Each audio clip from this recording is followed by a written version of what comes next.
tahong. Alimang at alimasan.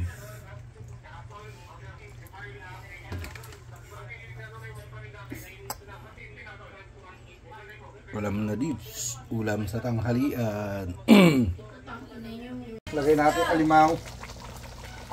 Alimango.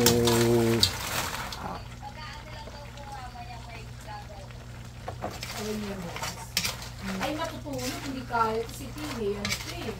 Hindi po. Ang matutulog dito ka. Pero kung umagat, hindi po. Kasi may pasok po. Kaya niya, tatlo kayo.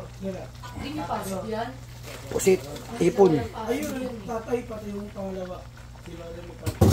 I-alis kami bukas eh. Mas mo sila riwas? Ano natin na? Kung walang pasok, sila walang kasasama. Sila walang kaayon.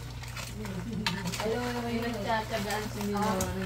Tingnan mo pa oh, si Amari oh, pumayat na oh. Pagod niya oh.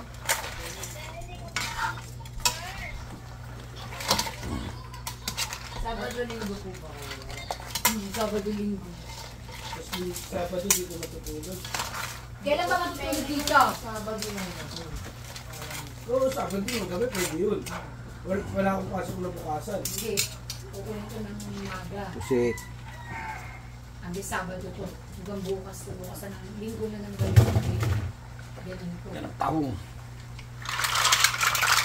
Kaya, naman. Pag dito ako naman. Sabado po may pasok. Hindi na pwede sa may pasok. Gabi lang po. Eh, tatay ito. Mapasok ako bukas. Yung mga pasok nila. Sabado po may pasok. Lahat talaga sila magsabado sa kalinggo may pasok eh. Sabado po ng gabi ta pwede.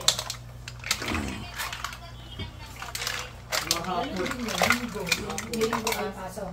Linggo po ako walang pasok. Yung pala linggo. Sabado ng gabi pwede daw kunin. Ano ang oras linggo?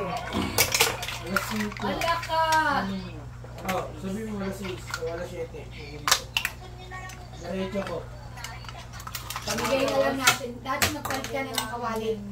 Malaki mo doon. Hindi na kaya yan, di. Oh, okay. Sabi mo, alas 7, alas 6.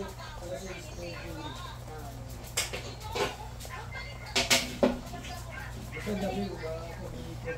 Dami mong yam-yam. Binamihan ko nga siya. Nakatama sa may picture, hawak na winter.